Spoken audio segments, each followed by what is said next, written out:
What is up, everybody? Get in.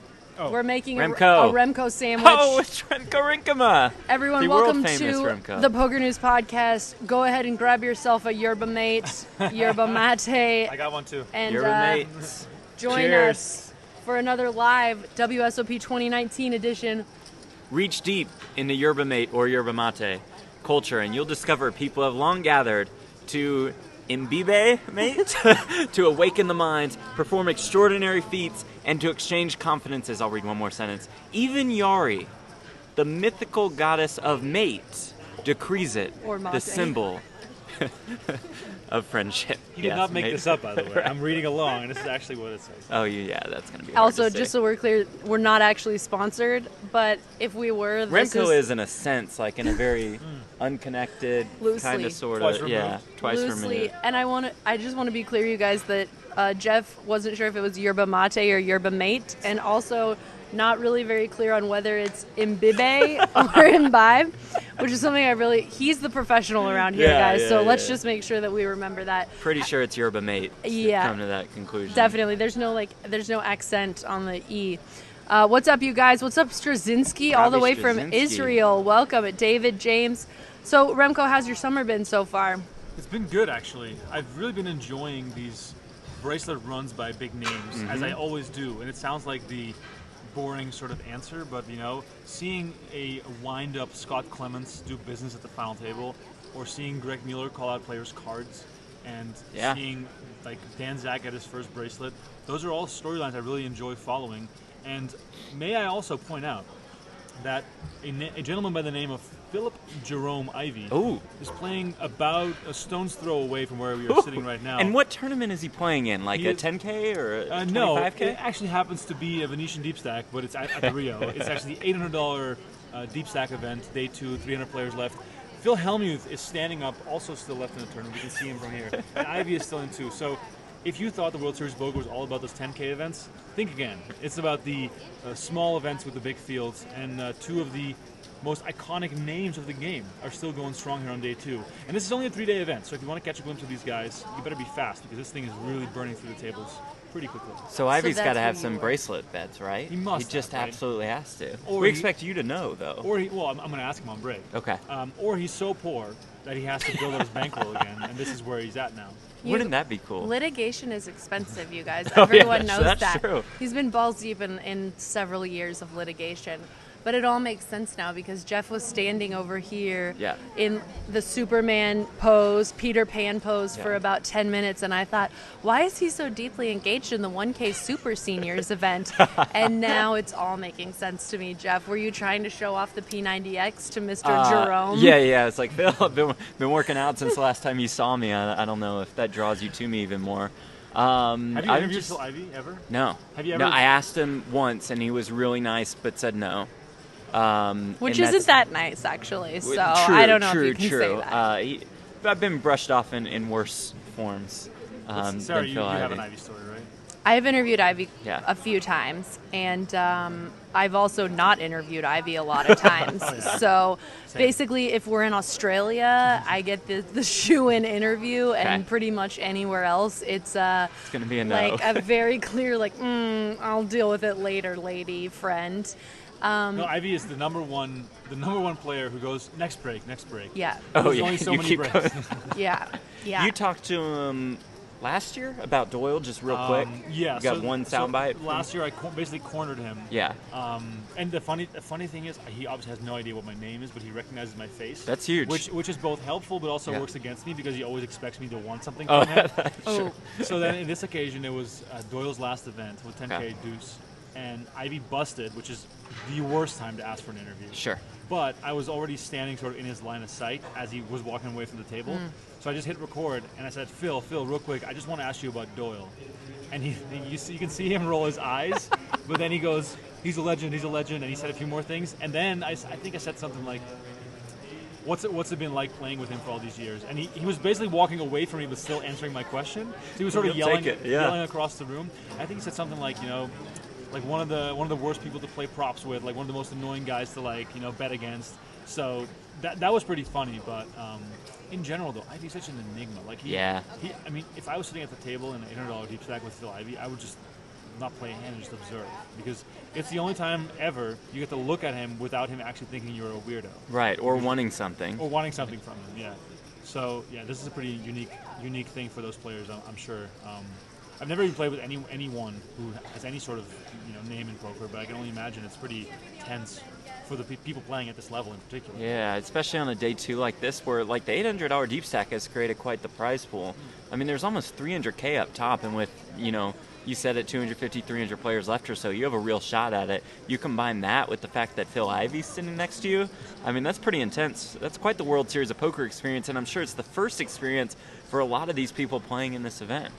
Well, you just said you saw Phil Hellmuth, whom I also just saw standing up, and we spoke earlier about the guy who ended up getting sandwiched with Phil Ivey on his left and Phil Hellmuth on his right in another event that was just relatively innocuous, not a big deal, not a huge event, which is, I mean, that's what makes the World Series of Poker so sick, though, right? Like, that's the best. You can't go to the bathroom without, like hitting somebody who is one of the most impressive players in the world. Or I feel like as we're making the updates, as we're talking every single time, it's like, oh, look at these players at the final table, look at everything. But can we be serious about this? Because when I was making my update this morning, in the 1K double stack, there was more than 6,000 players and like slightly less than $700,000 to first. Now, the $800 deep stack, we're talking a little more than a third of that field, and I'm trying to understand, like, is that $200 price point really attracting an additional, like, 4K plus people? Why do you think that one versus the other? Have you looked at the structures? Is the double stack really that much better than the deep stack? And also, the double stack had 2 opening flights, and the deep stack only had 1. So the double stack was this monster, quote-unquote gimmicky event on the weekend. They had a Friday opening flight. They had a Saturday opening flight. You get 40K in chips, and you also get 1-hour levels. This $800 deep stack was thrown in on a Sunday, probably for people who busted out of that 1K. While you start with a decent amount of chips, the blinds are 40 minutes long. The value is not quite up there, but I think they've got to be relatively thrilled with almost 3,000 players for just one opening flight. The one thing that I'll say that is very curious about these structures is that on Twitter, where everybody loves to complain, the complaints are twofold. The structures are either too slow, or they're too fast. No one likes the structure. Right. And the funniest thing about this is that, and this is a good example of what a vocal minority does to the public perception of a structure, is that the double stack absolutely crushed this deep stack event. However, if you look at the trends on Twitter, you would almost say that people prefer this structure, the $800 freeze out, because that has a faster structure. However, this goes to show that it's just a vocal minority that wants these quick turbo-ish type of events because they want to play the next event. But actually, the people who aren't on Twitter, the people who aren't, constantly tweeting at Jack Effel about the structures, those people are actually super happy to play a 1K event that's lasting 5 days. So I think it's a good sort of realization of what's actually happening here, and that whenever some big name pro tweets about being frustrated about bagging without being in the money, we should take it with a big grain of salt, because the double stack numbers are showing that people still really love these slower events. Yeah, I think that's a great point, and the World Series has capitalized on those kinds of fans, players who have been at like the Venetian and the Wynn and the Aria over the last couple of years, and the World Series said, just come here. It does look like we have lost Phil Hellmuth from the $800 deep stack. Now, he does take walks at random times, and does like to take off some hands here and there. This looks like a bust out walk away. Which brings me to a question I wanted to ask you too, since we're talking about what our experience with Phil Ivey has been. When you do an interview with Phil Hellmuth, does it every single time start with 2 minutes? I've only got 2 minutes. And then your camera guy has to get ready for at least like 30 seconds of the 2 minutes. And you're having like a full-on panic attack like before the interview even starts. And then you ask one question and it goes on for 5 minutes. And then he smoke bombs. And then he walks away. Yes. Yeah, he's just, when he's done, he's done. My first time interviewing Phil Hellmuth was last year. Went up to him on break of some Omaha 8 or better event. So can I steal it for the PokerNews podcast? He says, yes, go. And I'm like, oh, shit, okay. And then he takes the call. He's like, hold on. And then he talks on the phone, and then he hangs up. He says, go. I'm like, all right. And then one question, I walked with him through the back hallways of the Rio. Oh, yeah, of course. And it was about a 5-minute answer. And he just, and then he got in his car and just drove off. But did you follow him to his car? Oh yeah. It was all the way to his car. For sure. Yeah, So and that's when he wrapped up the answer. I've done that exact same thing where he bagged up overnight in some events. This must have been like 2 or 3 years ago. Okay. And I said, "Can I interview you while we walk?" Oh no, can I interview you for the podcast or whatever it was? Yeah. It must have been back when Donnie and I were doing the podcast. He goes, "Yeah, if you walk with me." Okay. So I thought he was just like, casually walking up, but he was like, and this guy's tall as shit. He's like, And in a full-on race. Full-on race to his car. But the funny thing was, he timed his answer so perfectly that literally, as he hit the period of the final sentence, he slammed the door and he backed out of the driveway. He was just like, peace out. And I almost thought I still see him talk with the door closed. Like, that's how intense this conversation was. Right. That's Phil. He's so amazing. And actually, this brings me to what I think is our first subject. And I know you have to go at some point, Remco, but I'm interested to get your thoughts on this because Shaun Deeb is another player whom I love talking to because, you can ask him a question. He always gives a really well thought out answer, but it can be really long. He gives you all the sort of the insights. And so I spoke to Shaun Deeb this morning, and he was pretty pissed off about what happened in the 10K Dealer's Choice last night. So basically at 7 p.m. last night, they stopped with 5 players left, 3 of which wanted to continue playing, 2 of which said they wanted to go home, 1 of which said he already had plans. I don't know who makes plans when you're like starting the day at a final table, but essentially Shaun Deeb and Matt Glantz had spoken, and it seemed like these 2 players, Adam Friedman and the guy's name's 2 M's, but that basically that they didn't seem to know the 5-card draw high game as well as Shaun Deeb did, and that's what Shaun decided to start calling at the final table.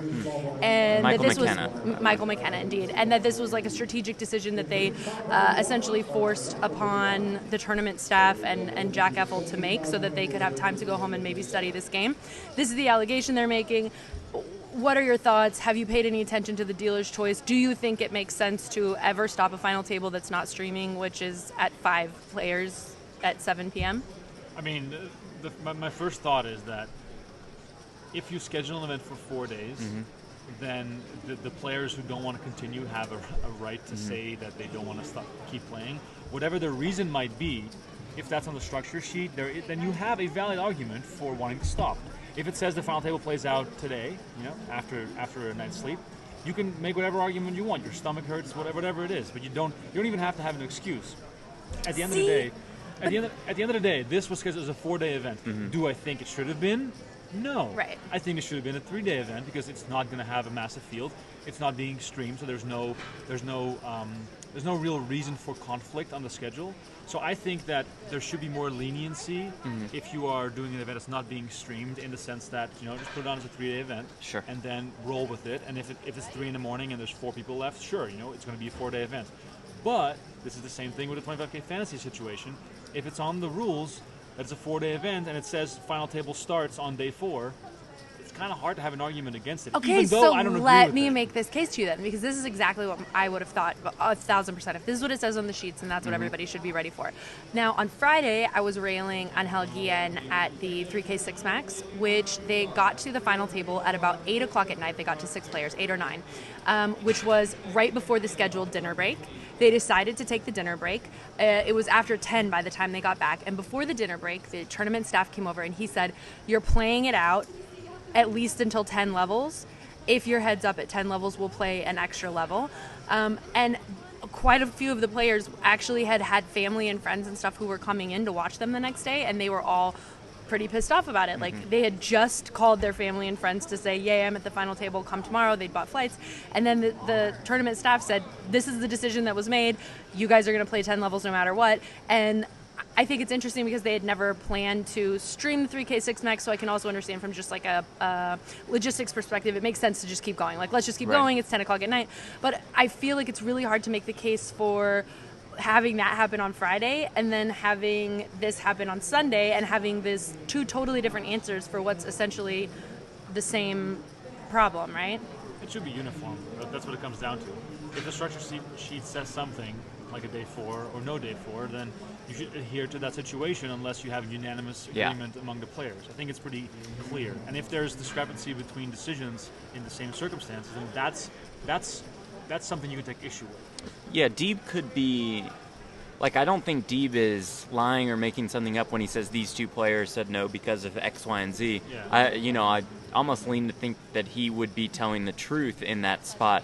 But they also have that right, like you both have pretty much said, because the structure sheet says this, then we can go by this. And they just, like, it just takes one objection out of the players who are left to not go by the structure sheet. So I think I'm with kind of everybody here, but it does have to be a uniform rule that they stick to the structure sheet.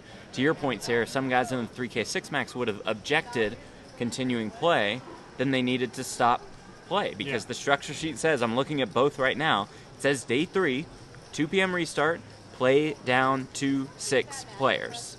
Boom. It doesn't say play 10 levels or maybe down to 6 or maybe if you get heads up you play an extra ball. It just says play down to 6 players. So play down to 6 players, and if everybody agrees to keep going, then you can keep going. That's totally fine. I think it's pretty clear that this is sort of the way you should look at it with regards to these tournament structures. And at the end of the day, the most frustrating thing from a media perspective and from, I was going to say it's so hard from a media perspective. Yeah. Because the thing is that, and I mean media in like the widest sense of the word, anyone who's covering these events, whether that's PokerGo or live reporting or whatever it is, not knowing what's going to happen is frustrating. Yeah. But at the same time, what's also frustrating is an event being on the schedule for 3 days, going till 3 in the morning, being heads up, and then coming back the next day. So you can't really win in those scenarios. I don't know. At the end of the day, as long as it's uniform, I think everybody will live with it. And at the end of the day, it's the World Series of Poker. Everyone's tired. There's always going to be mistakes made in whatever scenario that might be. But going back to the Shaun Deeb thing, no matter what the argument is for wanting to play the following day, it's on the schedule. It's kind of hard to argue that. Mm-hmm. How much of an edge do you actually? So I've never played a dealer's choice. I'm not super familiar. How much of an edge do you think having just one night of study on any game could give you? Really big. Ton. Yeah, absolutely. Just think about it this way. Do you know how to play Badugi? No. How about I teach you and then we talk about it? Okay. That makes a big difference. Fair. Yeah. that Also, makes with sense. the friends that these guys have who are playing the 10K dealer's choice, like an Adam Friedman, for example, I guarantee you he has, 8 friends who maybe not are expert level in 5-card draw or whatever the game is, but he could go to get their bullet points on how to play against Shaun Deeb in 5-card draw. So it's completely reasonable that you could really study up. The best thing about this is that you, Jeff Platt, you've had years to study No Limit Hold'em, yet you still suck at it. Yeah, that much is true. Right. Yeah. And on that note, much is very true. Smoke bomb. And see you, Remco. And there you you the go. Helmuth bounce. Anyway, good luck with the show, guys, and thank you guys all for watching. Thank you, and thank you, Ashley, for the sweet compliment. But yeah, I think it was very clear, and actually, I thought there's been so much controversy about the day 4 and so many of these, high variance games that even when I was reading the blog this morning, reading the live blog from the event, but in the live blog it said very clearly Shaun Deeb was a huge favorite to win this tournament had it continued going at the pace and rate it was going, which I was thinking, I don't hear very often PokerNews, for example, reporters saying things like anyone's really a huge favorite in any spot like that. So I definitely was thinking that there must be something really specific about this decision which changed the dynamic. And Shaun Deeb said for him it changed not only the integrity of the tournament but also the equity that he had in that tournament. But it's interesting because I think this is even the argument we have when we talk about, for example, the WPT final tables coming back or the November 9, or you can always make this argument basically that time for study works better for some players than others. Yeah, I do wonder if integrity is too strong of a word to be used on this specific topic that we're discussing, that they didn't want to play this game without another day of study. I mean, studying can take on so many forms, to your point. Like when you get a seat draw for day 2 of a World Series of Poker tournament, you can study that and be that much more well prepared. So isn't it kind of the same thing that you're going home just to study a game? So I don't think like I think if you talk to Adam Friedman, I don't think he'd be offended by you saying, didn't you want to wait an extra day to go study some 5-card draw? You'd be like, yeah, I did. It's within my right to do so. I would do so with how much money on the line. It just kind of makes sense. So let's think about this meta. So one of the things that Shaun mentioned in the interview was that they'd received different information several times throughout the day. So at one point they had said, no, you guys are for sure playing down. And then at another point he said like 2 or 3 times throughout the day they got totally different answers, which I also would say, so let's just say Shaun's strategy is that he waited to bring out this 5-card game until the final table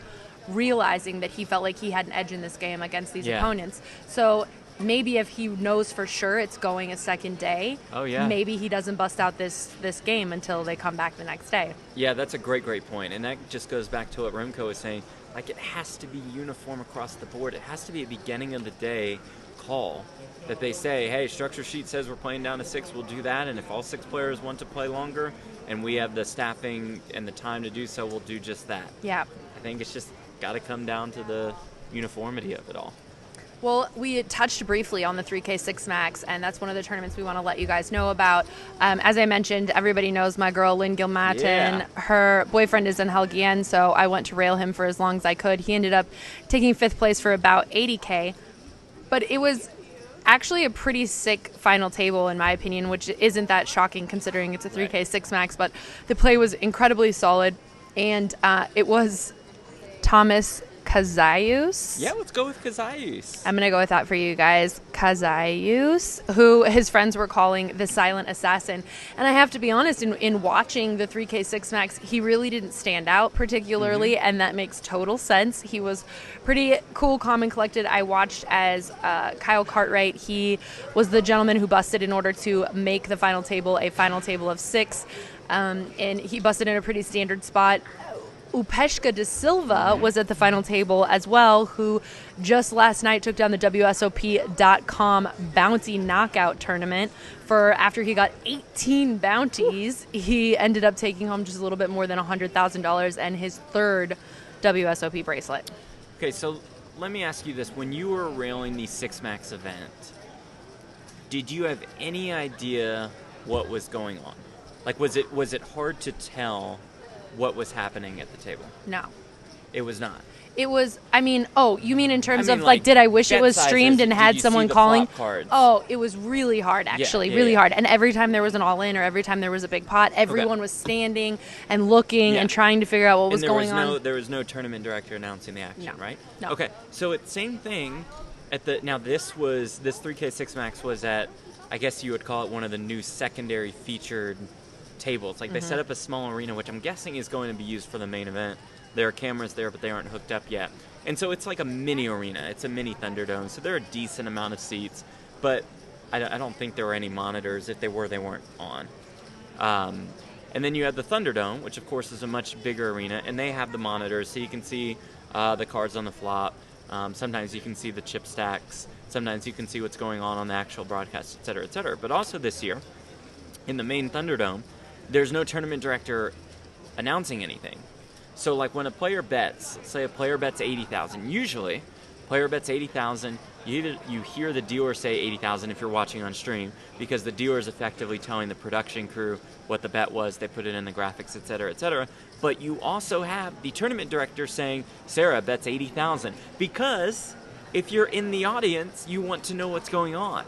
And so I think it's a staffing issue for the World Series of Poker, but it's completely decimating the live experience of, like, railing one of your friends, because you just, like you said, you kind of sort of have an idea when there's a big pot developing, but sometimes you can't see cards, sometimes you can't see bets, sometimes you can't see who it's on. It's just, like, really, really frustrating. And the cards this year are back. They're back to the small cards remember they had those big jumbos for RFID purposes. They're back to the small cards, which look great on camera and on stream.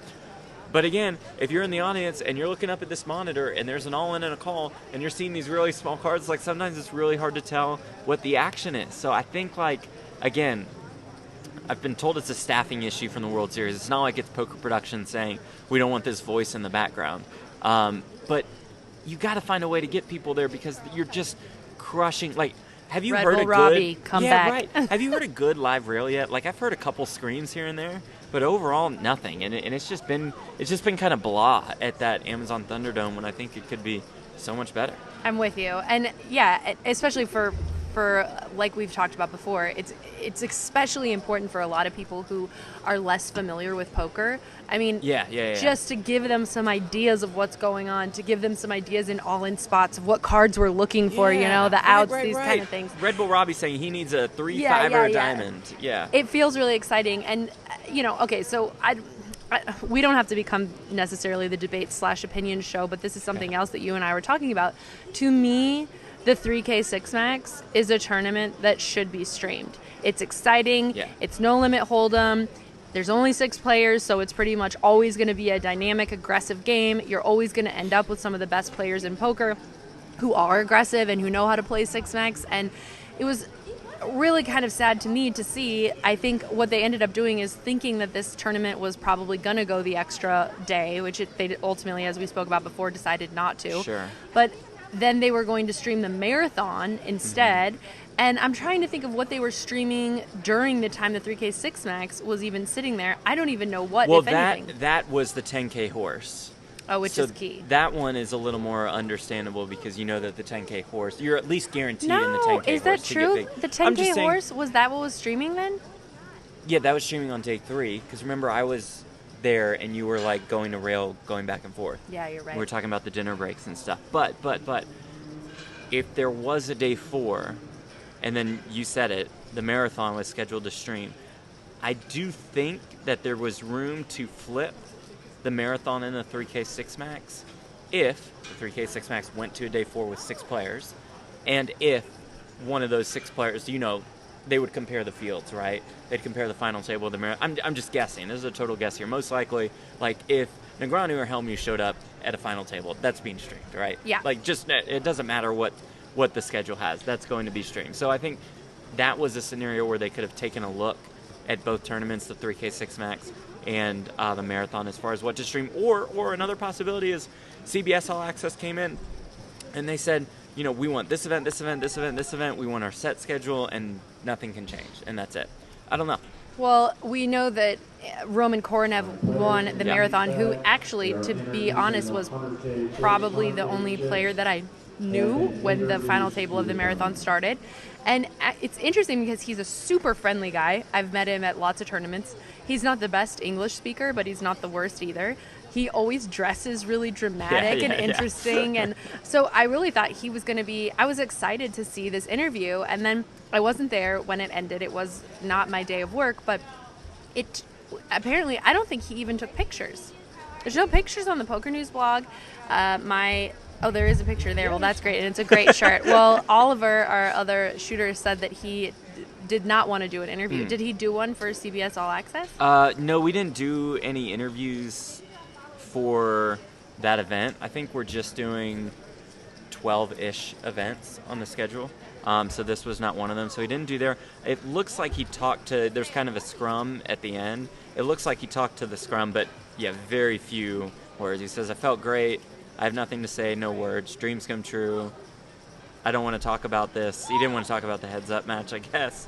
And then said, I don't want to talk about it. And then said next bracelet. So, all right, more power to you. You don't have to talk. Next. Yeah, next. Next. This was probably the only picture. You know how they usually take 1,000 of them? Yeah. He's like, I'll give you one, and that's it. See you later. But he did wear his cool shirt, which I think like everyone in the seniors event could get down with for sure. Yeah. Now, speaking though of post-win interviews, Greg Mueller already has 2 bracelets. As we spoke about, you were sitting there waiting, watching the 10K horse. This was a crazy tournament. The chips were going back and forth all over the place. Obviously, as any 10K horse is going to be, the final table was super sick. So talk to me a little bit about what that experience was like for you. Yeah, I think it was an awesome tournament to watch. It was a great viewing experience. Dario Sammartino, I think we talked about this last podcast, came into the final table with almost half of the chips in play. Now, that doesn't mean as much in horse as it does in like a no-limit hold'em tournament, but it still means a lot. And the battles that he had specifically with Greg Mueller were incredible to watch. Mueller had this he's an old school guy, right? And he had these reads on Dario that were unbelievable. Folding queen 8 on an 8 deuce deuce 3 and limit hold'em, and that was correct. Dario had a deuce. Calling with bottom pair on like an ace king 10-3 board with the 5-3, and that was good for all of his chips with his tournament life on the line. I mean, he would also go to the rail, and his mic was still on, so we could hear him say, Dario's bluffing here. And that turned out to be true. I mean, the reads, and he talked about this, you're about to hear from him, but the reads that he had on one of the best poker players out there in Dario Sammartino, who's like a true sicko. He's all over the place. He's in the mix all the time. it was absolutely incredible. So let's go ahead. Let's jump to it. This is Greg Mueller after he took down his third world. Yeah, for a couple minutes. Congratulations. Hey, thank you. You got it, man. Thank you. Yeah, by the way. Okay, ready? Yeah, let's go Okay. for it. What does this bracelet mean to you? I haven't played that many tournaments in a long time, and I don't know. I just had the bug to play a little bit again, and I was working hard in the off season to get fit, and just said, you know what, like, I want to know if I can still play the game, and you know, the fantasy draft, I used to get drafted all the time, and then I just kind of got complacent and just played cash games and just didn't want to be bothered with the schedule to play. And I don't know, I just felt like, you know, not just other people but myself, it was like, do I still have it? You know, has the game passed me by, that type of thing? And I said, you know what, I'm gonna draft myself in the fantasy. I told a few other people I'm going to play a little bit, and I'm going to be focused this year. Like, I'm getting up, I'm going to the gym every morning, and I'm going to show that I can play the game. And so it's nice in this one, which has, you know, the best of the best and all the variations of the game. And I'm pretty pumped up. So it's safe to say this is the most motivated, most inspired you've been in a while? Yeah, I mean, to win the first bracelet, which is 10 years ago, obviously it was awesome, you know, chasing the dream, and I loved poker. Like, I loved it. I couldn't wait to get up and walk to the Rio and play another event. Like, I just loved it. And being a little bit older, I don't really love poker as much anymore, and it's more of a grind and stuff for me, right? And it's just sitting a long time at the table.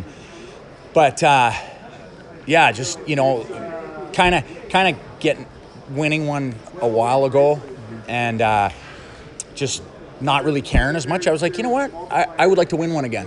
And so I kind of put a lot of effort into not so much studying the game, just into my own physical and mental state, where I got really fit and was able to endure the hours and just do the right things. And I said 5 days ago, I posted on Instagram that I was going to final table an event ASAP.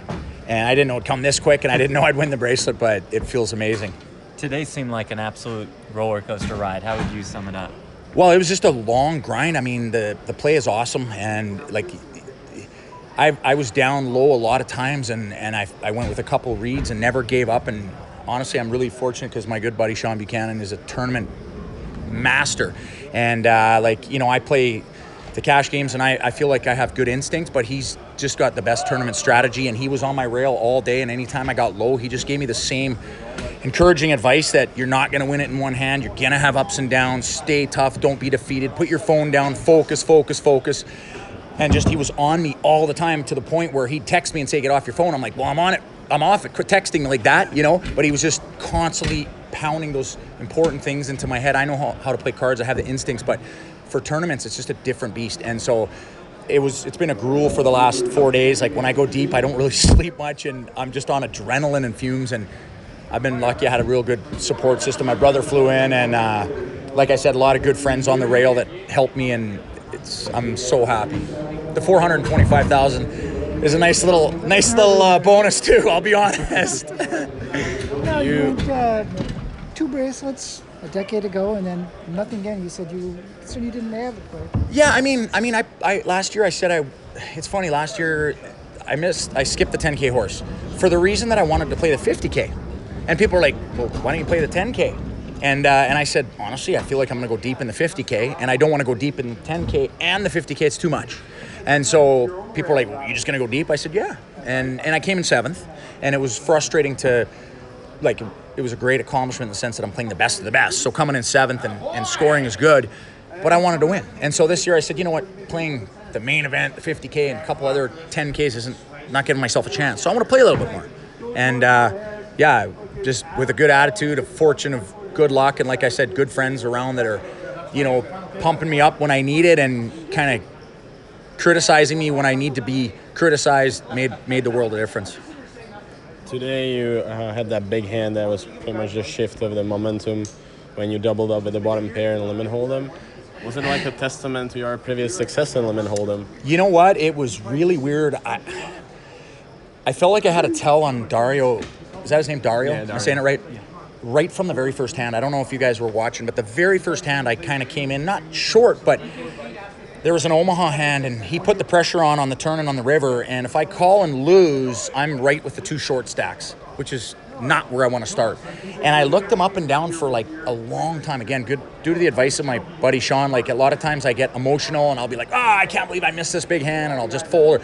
He just said, take your time. Your great instincts, read people. So I looked at him for a long time, and he was trying to act comfortable, and I knew he wasn't comfortable. And so after long deliberation, I called, and my bottom or middle pair, whatever it was, in Omaha was good for a big pot that started me up. And then late in that hand that you're talking about, I defended with 3-5 offsuit just because I'm low and I can't just be folding every hand. And I flopped bottom pair. And so I check raised him, and he called. And there was a flush draw, and the ace hit from the flush draw, and he raised pre-flop. So I mean, technically I'm dead. Like, what can I beat? I can't beat the straight that got there. I can't beat the ace. I can't beat an overpair. I can't beat a flush. I mean, I can't beat a thing. And I just watched him. I said, well, I'm going to have $350K left. It wasn't a matter of trying to hit a 5 or trying to hit a 3. It wasn't like that. I just looked at him and I went, he doesn't want me to call. He doesn't want me to call. He doesn't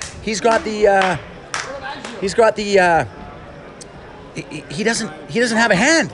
And I looked at him and studied him, and I said, do you have queen 8 here? Like, do you have a gutty? Maybe king 9? Like, do you have some kind of a gutty and you don't want me to call? And I said, I think my 3 is the best hand. I wasn't trying to hit a 5. Obviously, even if he had queen 8, he had all kinds of outs for the straights and overcards. But I was at a spot where I had to make a decision. And I said, I think I have the best hand, and I'm going with my read. And sure enough, it was like he saw a ghost when I told him he had queen 8, and my 3 was the best hand. And it held up, which is very important too. And he just sunk down into his seat. I got instant confidence and swagger, and my rail went nuts, and that was a TSN, like we say in Canada. It's the Canadian version of ESPN. It was a TSN turning point, and for real, it gave me a boost that I got this, not with luck, but with a good play, right? And you also folded 8s on the 8 deuce deuce 3. Again, similar situation. I was reading him, and I looked, so I basically had top pair, and what was my kicker? It was a good kicker, I believe. Yeah, no? Queen 8. You Queen had 8. Queen 8. And I was like, I looked at him, and he was trying to act weak, but he just looked so comfortable. And I said, my 8's no good. I think he's got a deuce. And again, the math guys, the GTO guys, whatever they're called, they're just like, show me the hand, and they're calling. I said, I'm beat. I'm short. I can't afford. And I threw the hand away, and then I found out from a friend of mine later that he indeed had the deuce. So those were 2 big plays that kind of gave me a lot of confidence and momentum, and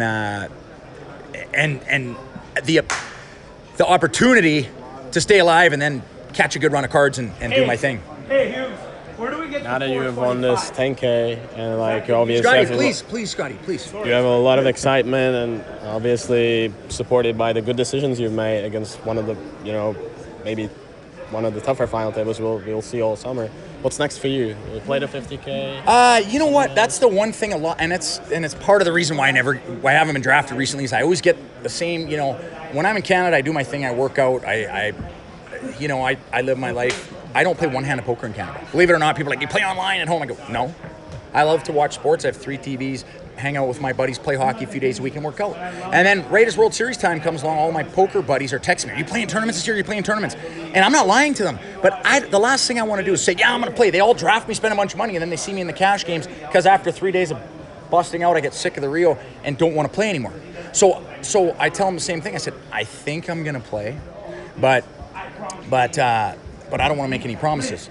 And so same thing right now, obviously coming fresh off of a win, the competitive juices as an athlete flowing in, player of the year, whatever, and I'm going to play a few more tournaments. But if 2 weeks roll around and I'm just Dr. Bust Out, then that'll be the end of it. I don't have a guaranteed plan tomorrow when I wake up. I'm going to decide, am I going to jump late into the dealer's choice, play the shootout, or just take a day off? I don't know. I like all these guys here, not for the final table, but yesterday, it's amazing. They busted the 10K horse deep into day 3 and went right into the 1500 triple draw. And I can't do that. I don't love poker that much, and I need to go home and relax and go to the gym, and you know what I mean? So what's next? Sorry for the drawn out answer. I really don't know. I mean, I'm going to probably get on saddle and try and play a few more events, and who knows? Sometimes it's like I won 2 bracelets in a week. Sometimes you get that juice and things go your way, right? So I'll take advantage of it for sure. So everything's game time decision. Pretty much, yeah. I mean, it's like when I come to Vegas, when are you leaving? I don't know. Well, isn't it coming up? Yeah, I don't know. That's the nice thing, and that's part about the tournaments that I don't like versus the cash games. The cash games, a guy calls me up, Mules, hey, I'm in town, you want to go for a beer? I'm like, cash me out, I'm in. Well, in the tournament, I got to say, I can't. We play till 2 a.m. I got to wake up and be there at noon. You know, it's more like it's work. Yeah. It really is. This is amazing. This is fun. But it's work getting there, you know, and so that's why I'm not much of a commitment guy, and I like to beat to the beat of my drum and kind of do what I want, and that's why I don't want to let anybody down, tell anybody that draft me, because I don't want to let them spend their hard-earned money on points for me if I'm not playing, and I don't want to feel guilty. I just want to come here and do my thing, you know. I think it's a very healthy approach. Yeah. Perfect. Yeah. Thank you very much. Thank you. Hey, Congratulations. All right. Thank you. You got it. You're welcome. Where's the 9, man? Where's the 9? Where's the 9? Where's the 9? For those who are with us live, don't What's worry. Yeah.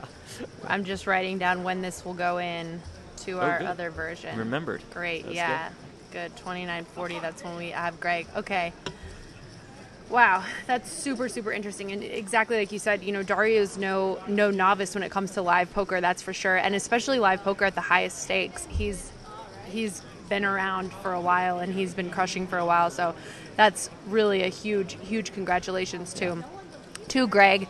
Now, we've been going on for a long time, so I feel like we need to just like The headlines. yeah, bang some of this out. Do it.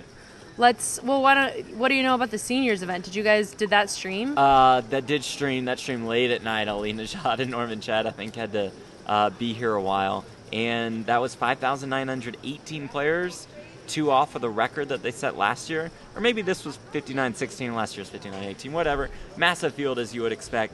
Howard Mash takes it down. Not familiar with him, but he's familiar with $662,594 in his first World Series of Poker bracelet.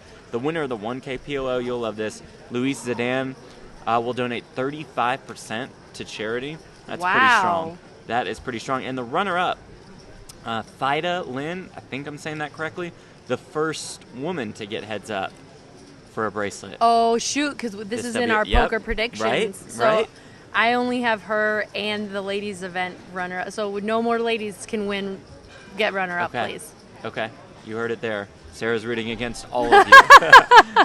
Robert Campbell beats David Bach. David Bach was looking for his 4th bracelet in the $1,500 limit deuce to 7 event. Campbell took that one down. And you said it, Dupeshka da Silva won the online bracelet today. What's going on right now? We got day 2 of the $800 deep stack that we mentioned with Phil Ivey still in the mix. We have day 3 of the 1K double stack. I think Ari Engel has a massive stack in that. We have the 1K Super Seniors day 1 with, 8 million people. And then the 10K 7-card stud is also starting a little bit later today, and that will be streamed on Thursday. Wow, okay, there's a lot of action obviously going down here. But before we let you guys go who are listening on the podcast format, we clearly talked a lot about the Shaun Deeb drama and everything going down in the 10K Dealer's Choice this morning, and I wanted to give you guys the opportunity to hear what Shaun, in fact, had to say about this deal. You know, we ended early yesterday. Unfortunately, there was a bad ruling made by Jack to decide to go with the structure sheet as opposed to what majority of the players wanted. So now we're back today. I missed the online event. I missed the deep stack that I would have played. I'm going to have to late register stuff today. You know, obviously I want to go back to back, and I want to multi-table all stuff, and we were given bad information multiple times throughout the day. And so, you know, they're just hurting my chances of going back to back, which I think is a good story for the World Series. But obviously they're not trying to show favoritism, but they really just let 2 players bully them into getting what those players wanted. Wait, which players actually wanted to stop at 5? So it was Michael McKenna and Adam Friedman, and me and Matt Glantz believe that the reason they want to is because I was calling 5-card draw high, which neither of them were very comfortable with, and they, I think, took the night and studied the game. So they actually hurt the integrity of the tournament, hurt the equity of the tournament by allowing them to pause to practice a game that no one had called yet in the tournament, and I broke it out at the final table because I have a lot of experience in that game. So I think it was really wrong that Jack did that, and, you know, you're definitely going to see some difference in play in that game today from yesterday because they had time to study. 32-16 Good is call. what we're talking about. Forgot about that sound. That's why she's the best. That's right. You know me, such a pro. All right. Well, that's mostly, I feel like that's more than what we need to talk about for now, right, guys? We'll be back with you here in just 2 days to give you the rest of the action. It seems like we're getting to that point in the summer where everybody's here. Mm-hmm. Everybody's playing everything. Mm-hmm.